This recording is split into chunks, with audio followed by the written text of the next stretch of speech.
छत्रपती शिवाजी महाराज, घटनेचे शिल्पकार पूज्य डॉक्टर बाबासाहेब आंबेडकर, ज्यांच्या विचाराने हा महाराष्ट्र सुजलाम सफलाम झाला, ते महात्मा फुले, महर्षी कर्वे, आणि या सत्कार यांना प्रथम सर्वांना वंदन करतो। आणि या नागरी सत्कार सोहळ्याचे अध्यक्ष अशोक भाऊ जैन, त्यांचे सर्व सहकारी, सत्कार समितीचे सर्व सभासद, ज्यांच्या शुभहस्ते माझा सत्कार करण्यात आला, असे सगळ्यांना पूज्य असलेले डॉक्टर ठाकरे सर, या मंचावर ज्यांची खास आज उपस्थिती आहे, असे आपल्या जिल्ह्याचे पालकमंत्री गुलाबराव भाऊ, माझे स्नेही गिरीशजी महाजन, जयकुमारजी रावळ, संजयजी सावकारे, या मंचावर उपस्थित असलेले आपल्या जिल्ह्याच्या खासदार स्मिताताई, त्याचप्रमाणे किशोरजी पाटील, मंगेशजी चव्हाण, अमोलजी जावळे, सत्यजित तांबे, सुरेशजी भोळे, चंद्रकांतजी सोनवणे, चंद्रकांतजी पाटील, अमोल पाटील, इतर सर्व सन्मान्य, त्याचप्रमाणे आपले जिल्ह्याचे लोकप्रिय जिल्हाधिकारी आयुषजी, त्याचप्रमाणे जिल्हा पोलीस अधीक्षक श्री महेश्वरजी, त्याचप्रमाणे जिल्हा परिषदेच्या सीओ श्रीमती मिनलजी, आयुक्त महानगरपालिकेचे प्रशासक ज्ञानेश्वरजी ढेरे, आणि उपस्थित बंधू भगिनींनो, खरोखर मी आज काय बोलावं हा माझ्या पुढे महत्त्वाचा प्रश्न आहे। समोर कॅमेरे आहेत।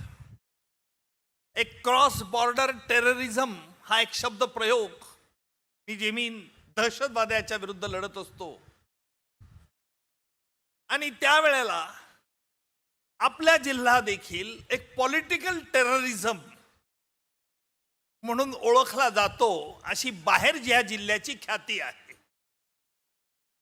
त्याच्यामुळे मी अ बोललो का ब बोललो, त्याच्यातून वेगवेगळे ध्वनी निघू शकतात। त्याच्यामुळे मी फार अतिशय मोजकं बोलणार आहे आणि सत्काराला गिरीश भाऊ उत्तर देणार आहे। या जिल्ह्यात मध्ये मी अनेक वर्षापासून 1987 पासून तर 93 पर्यंत जिल्हा सरकारी वकील म्हणून सतत काम करत होतो। सरकार आलीत, सरकार गेलीत, मी मात्र जिल्हा सरकारी वकील राहिलो। गिरीशजी म्हणाले त्या तथ्यांश असेलही, परंतु एक गोष्ट मात्र खरी की त्यानंतर देखील 1993च्या मुंबई बॉम्बस्फोट खटल्याच्या निमित्ताने मुंबईला गेलो, परंतु जळगावची कास कधी सोडली नाही। आणि आजही मला संपूर्ण देशामध्ये हा जळगावकर आहे हे ओळखलं जातं, याचं मला देखील अत्यंत आनंद आहे। आणि म्हणून हा सत्कार फक्त माझा नाही, तर प्रत्येक जळगावकरांचा हा सत्कार आहे असं मी मानतो। आज सकाळीच मला नाथाभाऊंचाही फोन आला। नाथाभाऊंनी सांगितलं की मी येऊ शकत नाही काही अपरिहार्य कारणामुळे।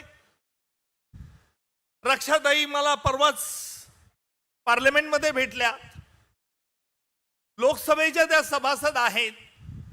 मी राज्यसभेची शपथ घेतली आणि राज्यसभेमध्येच येऊन मला त्यांनी माझं अभिनंदन केलं। आमच्या जिल्ह्यात आमच्या जिल्हाधिकाऱ्यांना सांगतो, मतभेद काही असू द्यात कोणामध्ये, परंतु मनाची श्रीमंती आमच्या जिल्ह्याच्या राजकीय नेत्यांमध्ये आहे, आणि ही श्रीमंती या जिल्ह्याचं नाव नेहमीच वरती करेल, यात मला शंका नाही। या आज कार्यक्रमाला येताना कोणता पोशाख घालून यावं, त्यामुळे आमच्या घरामध्ये अनेक मतांतरे होती। काहींनी सांगितलं हे जॅकेट चांगलं दिसतं, काहींनी सांगितलं हे पायजमा शर्ट घाला, सलवार हे कुर्ता घाला।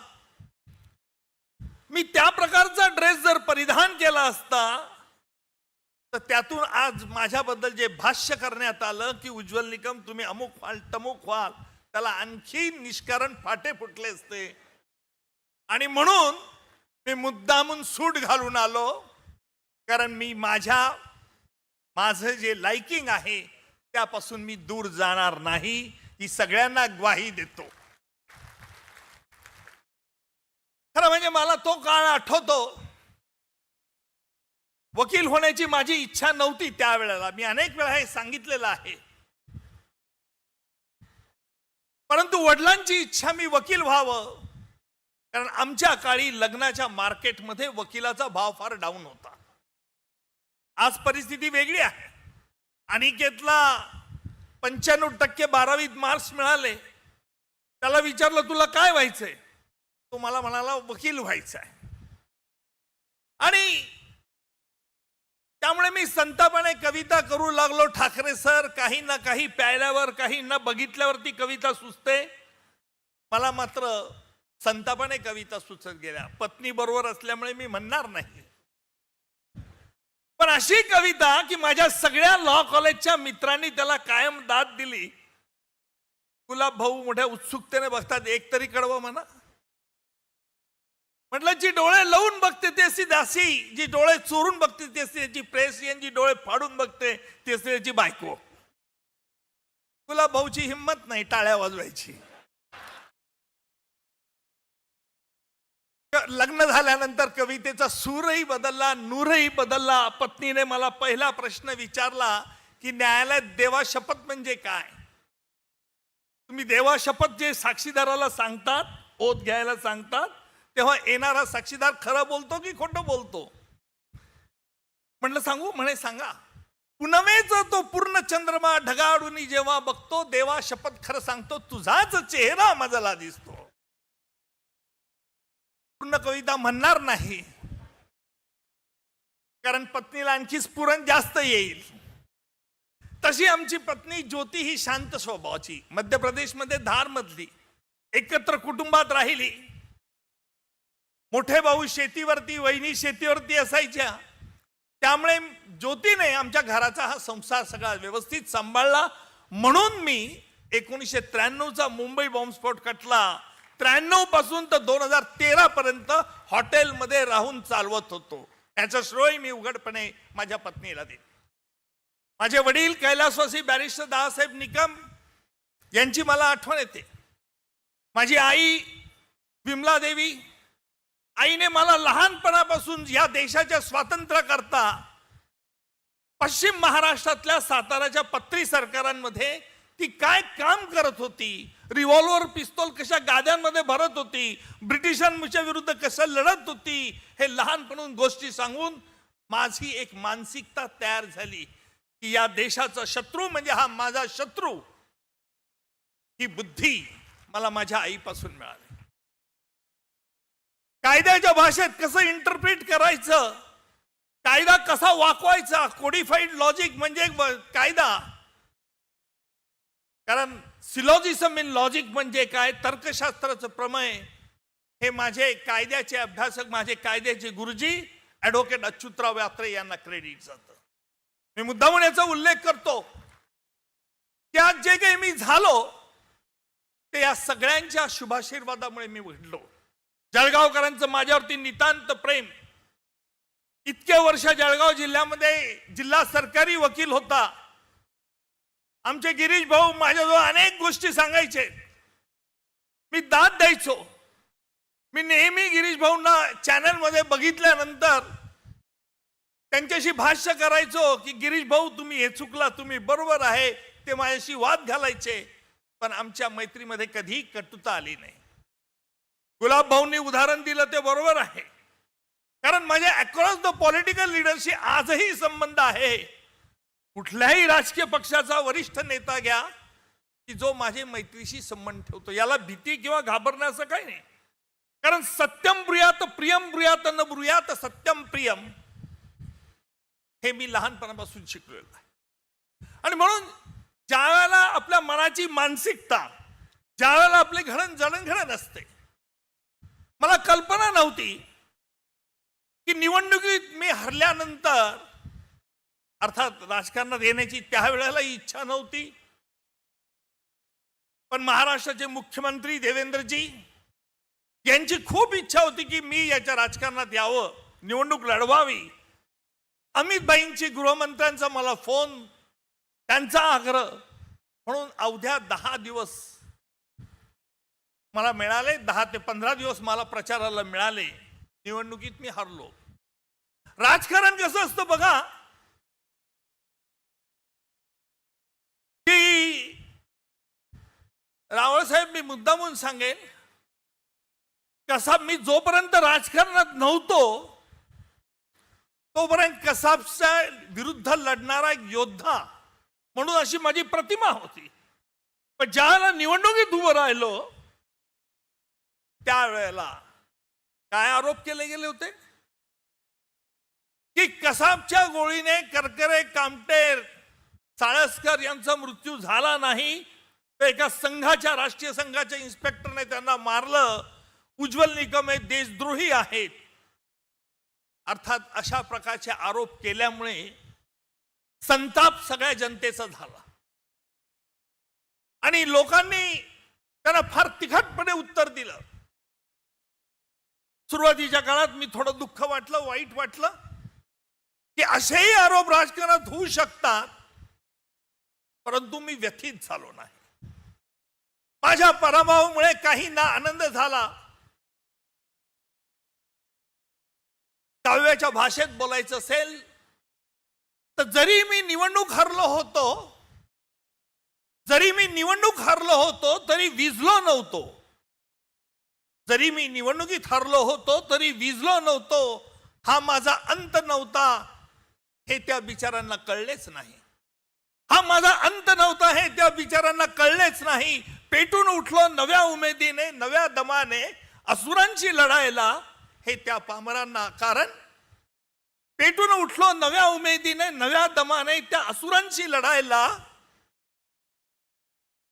कारण माझे हे जळगावचे सामर्थ्य नाशवंत नाही हे त्या पामरांना कल्पनाच नाही. ज्या वेळेला, परवाच्या वेळेला मी राज्यसभेमध्ये ओथ घेतली, शपथ घेतली, अत्यंत गांभीर्यपूर्वक ही शपथ घेतली. मला ही कल्पना होती की या हाऊसमध्ये अनेक राजकीय पक्षाचे दिग्गज बसलेले आहेत. प्रत्येकाचं लक्ष माझ्याकडे होतं की मी काय बोलतो, कशा रीतीने चालतो. कारण माझा एक स्वभाव आहे गिरीश भाऊ, की मी जी व्यक्ती बघतो, जी व्यक्ती बोलतो, जी व्यक्तीची बॉडी लँग्वेज बघतो, ती व्यक्ती कशा वृत्तीची, कशा प्रवृत्तीची आहे हे सहज टाळू शकतो. याला रामदेव बाबाची योग विद्या लागत नाही, पण हा एक आत्मविश्वास लागतो. आणि म्हणून ज्यावेळेला मी शपथ घेतली, शपथ झाल्यानंतर मला अतिशय सांगायला आनंद होईल आपल्या सगळ्या जळगावकरांना की प्रत्येकाने माझं व्यक्तिशः तिथे अभिनंदन केलं. उज्ज्वल जी, हमने आपका नाम सुना है, हमें बहुत खुशी हुई.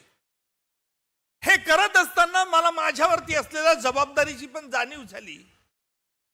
लोकांच्या अपेक्षा मोठ्या आहेत, या अपेक्षांची पूर्तता करायची आहे. आणि आजचा हा सत्कार समारंभ याची मला ऊर्जा देईल यात मला शंका नाही. आणि म्हणून ज्या तडफेने, ज्या उमेदीने आज तुम्ही इथे आलेला आहात, एअर कंडिशन चालू नसताना देखील, उकाडा असह्य होत असताना देखील तुम्ही शांततेने बघत आहात, ऐकत आहात, हे माझ्याकरता फार मोठं आहे. आयुष्यामध्ये अनेक असे प्रसंग येतात की ज्या प्रसंगी तुम्ही नावमेत होतात. मला कळत नव्हतं पहिल्या दिवशी शपथ घेतल्यानंतर कोणाला भेटायचं. म्हटलं चला, लेट अस ट्राय. या देशाचे, कारण पंतप्रधान त्यावेळेला परदेशात होते, देशाचे गृहमंत्री अमित भाई यांना भेटूया. चिठ्ठी पाठवली, उज्ज्वल निकम नये सांसद. 2-4 मिनिटात मला त्यांनी त्यांच्या चेंबरमध्ये बोलवलं. पहिला प्रश्न अमित भाईंनी विचारला असेल, की रेल्वे बॉम्बलास्टची केस सुटली कशी. मी जरी तो खटला चालवलेला नव्हता तरी हा प्रश्न त्यांनी विचारला आणि तो प्रश्न विचारल्यावरती माझ्या मनाने मला सांगितलं की या देशाच्या गृहमंत्र्याला देखील या देशाची एवढी काळजी आहे की महत्वाच्या खटल्यांकडे देखील हे बारकाईने लक्ष ठेवतात आणि म्हणून आमचा भारत, आमचा हिंदुस्थान आज जगाच्या पाठीवर लोकशाहीचा एक प्रबळ राष्ट्र म्हणून प्रसिद्ध आहे. आपला देश एकाच वेळेला रशियाशी मैत्री ठेवू शकतो, त्याचबरोबर रशियाशी ज्यांचं युद्ध चालू आहे त्यांच्याशी आपण मैत्री ठेवू शकतो. अमेरिकेने डोळे वटारले तरी आपण त्यांना घाबरत नाही, हे आपल्या पंतप्रधान मोदीजींचं लक्षण आहे. लक्षात घ्या, राजकीय नेतृत्व कसं असलं पाहिजे, हे डायनॅमिक असलं पाहिजे. याचा अनुभव मी घेतलेला आहे. कारण ज्या वेळेला 26/11चा निकाल झाला, आमचं चौघाचं गव्हर्नमेंट ऑफ इंडियाने आमचं ऑफिशियल डेलिगेशन पाकिस्तानला पाठवलं. इस्लामाबादला आम्ही गेलो, मी आणि भारत सरकारचे 3 वरिष्ठ अधिकारी. आमच्यावरती एवढंच सांगण्यात आलं होतं की पाकिस्तानच्या इन्व्हेस्टिगेटिंग एजन्सीने जो पुरावा गोळा केलेला आहे त्याचं विश्लेषण करायचंय आणि भारत सरकारला रिपोर्ट द्यायचा आहे. आम्ही विश्लेषण करताना पाकिस्तानच्या त्या होम मिनिस्ट्रीमध्ये बसलो असताना मी पहिला प्रश्न तिथल्या अधिकाऱ्यांना विचारला की तुम्ही ज्यांनी हा कट रचला त्यांना तुम्ही आरोपी केलं नाही. ते म्हणाले पुरावा कुठे आहे. म्हटलं पुरावा तुम्ही शोधायचा, कट तुमच्या भूमीवरती झालेला आहे. त्याला ते तयार नव्हते. लक्षात घ्या, पाकिस्तान मधला सामान्य नागरिकाला आपल्या देशाविषयी प्रेम आहे, पण पाकिस्तान मधील जे लष्करी अधिकारी आहेत, जे कुटील कारवाया करतात, त्यांना आपल्याबद्दल द्वेष आहे. याला कारण एकच की भारताची प्रगती ही काही देशांना खूपते, त्यातला मधलं पाकिस्तान एक आहे. आम्ही परत आलो, हाफिज सईद बद्दल झकीर रहमान लखवीला आम्ही करू शकलो नाही. अनेक ठिकाणी उदाहरण देतो. ज्या वेळेला डेव्हिड हेडलीने शिकागो कोर्टात 35 वर्ष त्याला शिक्षा झाली प्ली बार्गेन एग्रीमेंट खाली, त्यावेळेला डेव्हिड हेडलीने कबूल केलं होतं की मी भारतात आणि पाकिस्तानमध्ये साक्ष देईल, परंतु दोघं देशांमध्ये मला पाठवू नये. अमेरिकेने त्याच्यावरती शिक्कामोर्तब केलं होतं. मी ज्या वेळेला ते प्ली बार्गेन एग्रीमेंट आम्ही मागवलं आणि बघितलं, अमेरिकन सरकार आणि डेव्हिड हेडली मधला करारामध्ये या अटी स्पष्ट होत्या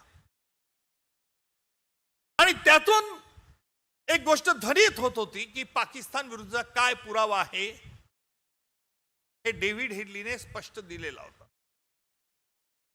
हे मी आमच्या पोलीस आयुक्तांना सांगितलं की आपल्याला डेव्हिड हेडलीचा साक्षीदार म्हणून उपयोग करायचा आहे. त्यांनी कारण सांगितलं की डेव्हिड हेडलीला आपण आरोपी कसा करू शकतो, कारण आपल्या देशात 26/11च्या अगोदर तो आला होता, 26/11च्या हल्ल्यानंतरही आला होता. तो खरा आपल्या दृष्टीने आरोपी आहे. म्हटलं आपण त्याला माफी देऊया. ते म्हणाले जनप्रक्षोभ होऊ शकतो. म्हटलं अजिबात होणार नाही. मला लक्षात आलं की आमच्या वरिष्ठ पोलीस अधिकाऱ्यांची इच्छा नव्हती की डेव्हिड हेडलीला आरोपी करावा. त्यावेळेचे तत्कालीन मुख्यमंत्री देवेंद्रजीच होते. देवेंद्रजींना मी रात्री हे सांगितलं की आपल्याला असं असं केलं पाहिजे.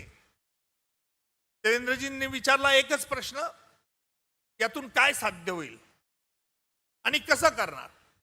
म्हटलं मला एक मराठीमध्ये मन माहिती, आमच्या गावाकडची, खेड्यामध्ये मी राहत असल्यामुळे फार लहानपणी पायात काटा गेला तर मोठा जाड काट्याने आपण काटा काढायचो. बापू बरोबर गुलाब भाऊ. इंग्रजीमध्ये म्हण आहे, चोराला पकडण्यासाठी चोराला पाठवावं लागतं, set a thief to catch a thief. देवेंद्रजींना आयडिया आवडली.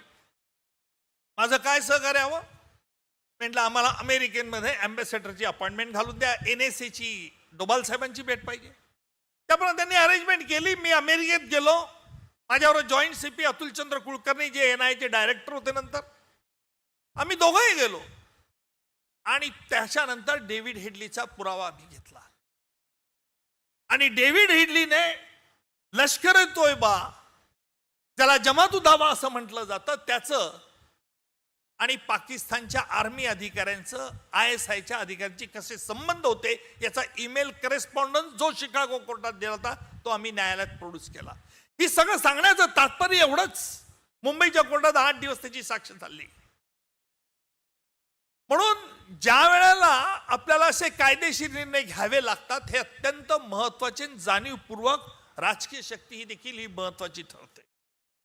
मला अतिशय अभिमान आहे की ज्या वेळेला पंतप्रधानांनी माझं नाव ऑफिशियली डिक्लेअर होण्याच्या अगोदर मला फोन केला, मी नेहमी आवाजाच्या टोनवरून, बोलण्याच्या भाषेवरून त्या व्यक्तीच्या मनात काय चाललं आहे हे बघत असतो, तपासत असतो.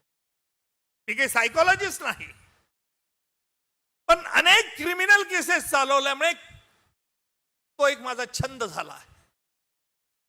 आणि म्हणून ज्या वेळेला मला पंतप्रधान मोदीजींचा फोन आला, आपल्याला सगळ्यांना माहिती आहे त्यांचं पहिलं वाक्य होतं, मी मराठीत बोलू का हिंदीत बोलू, त्याला पार्श्वभूमी तशीच आहे. मी थोडस हसलो, त्याच्यावरती खळखळून हसले. गिरीशजी, तुम्ही देखील इतकं मोदीजींना कधी खळखळून असताना पाहिलेलं नसेल एवढं मी पाहिलंय, ऐकलंय. म्हणजे मनातील निर्मळपणा, स्पष्टपणा हा मोदीजींच्या हसण्याने प्रगट होत होता. मग त्यांनी जे मला सांगितलं की राष्ट्रपती महोदय हा भाग सोडून द्या. आणि म्हणून आपल्या आयुष्यामध्ये जर महत्वाचे गुणधर्म करायचे असेल, तनातनीचे प्रसंग येत असतील, गिरीश भाऊ, आपण कायम हास्य ठेवलं पाहिजे. त्या हास्याने देखील आपल्याला कोणालाही मारता येतं. म्हणून हे हास्य त्याप्रमाणे मानसिक शांतता आपल्याला देतेच, परंतु आपल्या मनातील निर्मळपणा इतरांना देखील दाखवता येतो. काही लोक दाखवत नाहीत, तो भाग वेगळा. परंतु आपल्या जिल्ह्याच्या विकासाकरता सगळ्यांनी एकत्र झालं पाहिजे. मला ही कल्पना आहे की खासदाराला देखील काही फंड दिला जातो. त्या फंड करता माझं नाव घोषित झाल्यावर अनेक ठिकाणी अनेक लोकांनी सांगितलं, मी त्यांना उत्तर एकच दिलं की मी राष्ट्रपती नामनिर्देशित असल्याने माझा मतदारसंघ संपूर्ण देश आहे आणि सध्या मी नामनिर्देशित असल्याने 6 महिन्याच्या आत मला, गिरीश भाऊ, हे ठरवावं लागेल कुठे जायचं. 6 महिन्याच्या काळात मी ठरवणार आहे की निश्चित. परंतु ज्यावेळेला मी भाजपतर्फे लोकसभेच्या निवडणुकीला उभं राहिलो त्यावेळेला लोकांनी मला पहिला प्रश्न, म्हणजे प्रसार माध्यमांचा पहिला प्रश्न, तुम्ही भाजपच का निवडला? तुम्ही संघाचे कार्यकर्ते आहेत का? अरे म्हटलं, बाबा संघाचा कधी मी गेलो नाही, शाखेत गेलो नाही, पण संघात वाईट काय हे मला तुम्ही सांगा. त्याच्यावर त्याचं उत्तर काही नाही. आणि म्हणून माझ्या प्रसार माध्यमांच्या माझ्या बांधवांना हे माहिती आहे, मुंबईच्या किंवा ठिकठिकाणच्या माहिती आहे की मी प्रत्येकाला लिमिट पर्यंत येऊ देतो, लिमिट क्रॉस करू देत नाही. लिमिट क्रॉस करू दिली की मग आरोप प्रत्यारोप सुरू होतात. आणि म्हणून ज्या वेळेला आपल्या देशाची ऐक्यता याचा विचार करायचा असेल त्यावेळेला आपण सर्वात अगोदर आम्हाला काय साधायचं आहे याचा देखील विचार केला पाहिजे. मी जास्त वेळ बोलणार नाही, पण मी ज्या वेळेला 1993च्या मुंबई बॉम्बस्फोट खटल्याकरता गेलो त्यावेळेला जिल्ह्याचे महेश्वरजी, आमचे दीपक जोग त्यावेळेला पोलीस अधीक्षक होते. दीपक जोग संध्याकाळी बसलो असताना घरी आले आणि म्हणे मुंबईला आपल्याला बोलवलंय. म्हटलं मुंबईला? हो म्हणे, बॉम्बस्फोट खटला आपल्याला चालवण्याकरता. माझ्या मनात आलं मुंबईला जायचं आपण. मी घरात आईला सांगितलं. आई म्हणे अजिबात जाऊ नको, ते बॉम्बस्फोट आहे, तू कुठे राहशील, काय करशील, मुंबईला आपलं घर नाही, काय करशील. म्हटलं आई ही संधी आलेली आहे, संधीचं आपण सोनं केलं पाहिजे. आणि मरायचं असेल तर आपण कुठेही मरू शकतो, इथे मरू शकतो. दीपक जोगना मी म्हटलं कधी जायचंय, ते म्हणे तुम्हाला आजच्या आज रात्री निघायचं असं जॉईंट सीपी एम.एन. सिंग आणि साम्राजी कमिशनर त्यांचं म्हणणं आहे. मनात आलं मीच का आणि जळगावचाच का. लक्षात घ्या आपल्या जळगावचा सुगंध इतका आहे की मग त्याप्रमाणे मी मुंबईला गेलो. मनात एक शंका आली, माझं शिक्षण मराठी शाळेत झालेलं, मुंबईला मोठमोठे दिग्गज वकील असतील आणि ज्या वेळेला त्यांच्याशी त्या इंग्रजी पद्धतीने बोलू शकेल का. पण मला एक खात्री होती मी व्याकरणदृष्ट्या इंग्रजी शुद्ध बोलेल, कलोक्वियल इंग्लिश ते बोलतील, मी विचार करून बोलेल. फरक एवढाच राहील, फारसा फरक असणार नाही. माझी नात अहिल्या आणि नातू अरिंजय हे आजही मी इंग्लिश बोलायला लागलो की माझी इंग्लिश मध्ये बोलत नाही, कारण त्यांना वाटतं या आजोबांचं इंग्लिश कच्चंच आहे. परंतु it is not the knowledge of the language which face success, it is the knowledge of the law that face success. हा मंत्र त्या लहान बालकांना काय कळणार. मुंबईला गेल्यावरती सगळ्यांचे चेहरे आविर्भाव एकदम वेगळे होते. ये कौन लाया गाव से. मी आणि राकेश मारिया त्यावेळेला डीसीपी होते. मी आणि राकेश मारिया आम्ही दोघं चाललो होतो, चार्जशीट दाखल केलं होतं. समोरून हे 10-12 ते फ्लॅश गन वाले, त्यावेळेला कॅमेरावाले होते, इलेक्ट्रॉनिक त्यावेळेला चॅनल नव्हते. 25-30 कॅमेरा फ्लॅश गन होत होत्या, लखलखत होत्या. त्यावेळेला मला वाटलं की मी या देशाचा पंतप्रधान तर नाही, कारण ते नवीन, मला सर्व काही नवीन होतं, अकल्पित होतं. एकाने मुद्दा म्हणून खवचटपणे मला प्रश्न विचारला की आप जलगांव के हैं. त्या प्रश्नातल्या खवचटपणाची धार माझ्या लक्षात आली होती. मी त्याला उत्तर दिलं, मत पूछो हम किस गांव के हैं, मत पूछो हम किस गांव के हैं, मजदार के रहने वाले तूफान से खेला करते हैं.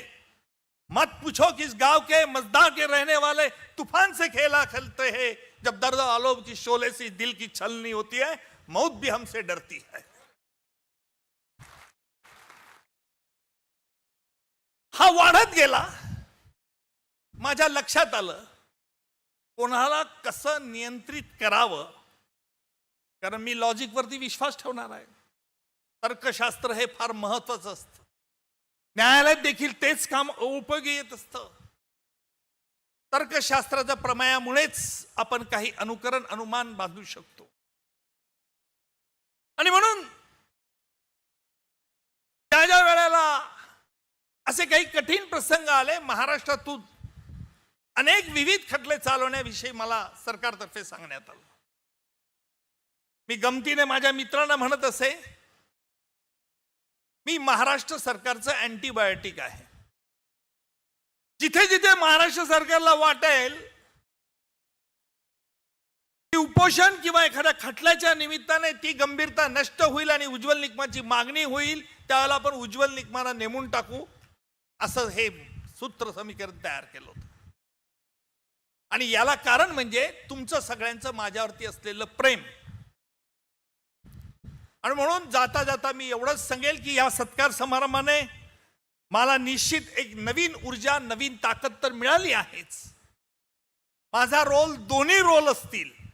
एक राज्यसभेमधला रोल असेल काम करण्याचा, आणि या माझ्या व्यवसायाशी निगडीत असलेला रोल देखील असेल. परंतु जाता जाता एवढंच म्हणेल कि हमें मिटा सके ये जमाने में दम नहीं, हमें मिटा सके ये जमाने में दम नहीं, जमाना हमारा है, जमाने से हम नहीं. एवढं बोलून मी आपली रजा घेण्याच्या अगोदर एवढंच सांगेल कि ना रुपए की खान चाहिए, ना सम्मान चाहिए, याद करे मुझे हर कोई, ये मेरी पहचान चाहिए. जीवन मरण किससे छूटता है, जीवन मरण किससे छूटता है, पूर्व कर्म का फल है, फिर भी जीने में कुछ जान चाहिए. मरने में भी कुछ शान चाहे. जय हिंद, जय भारत.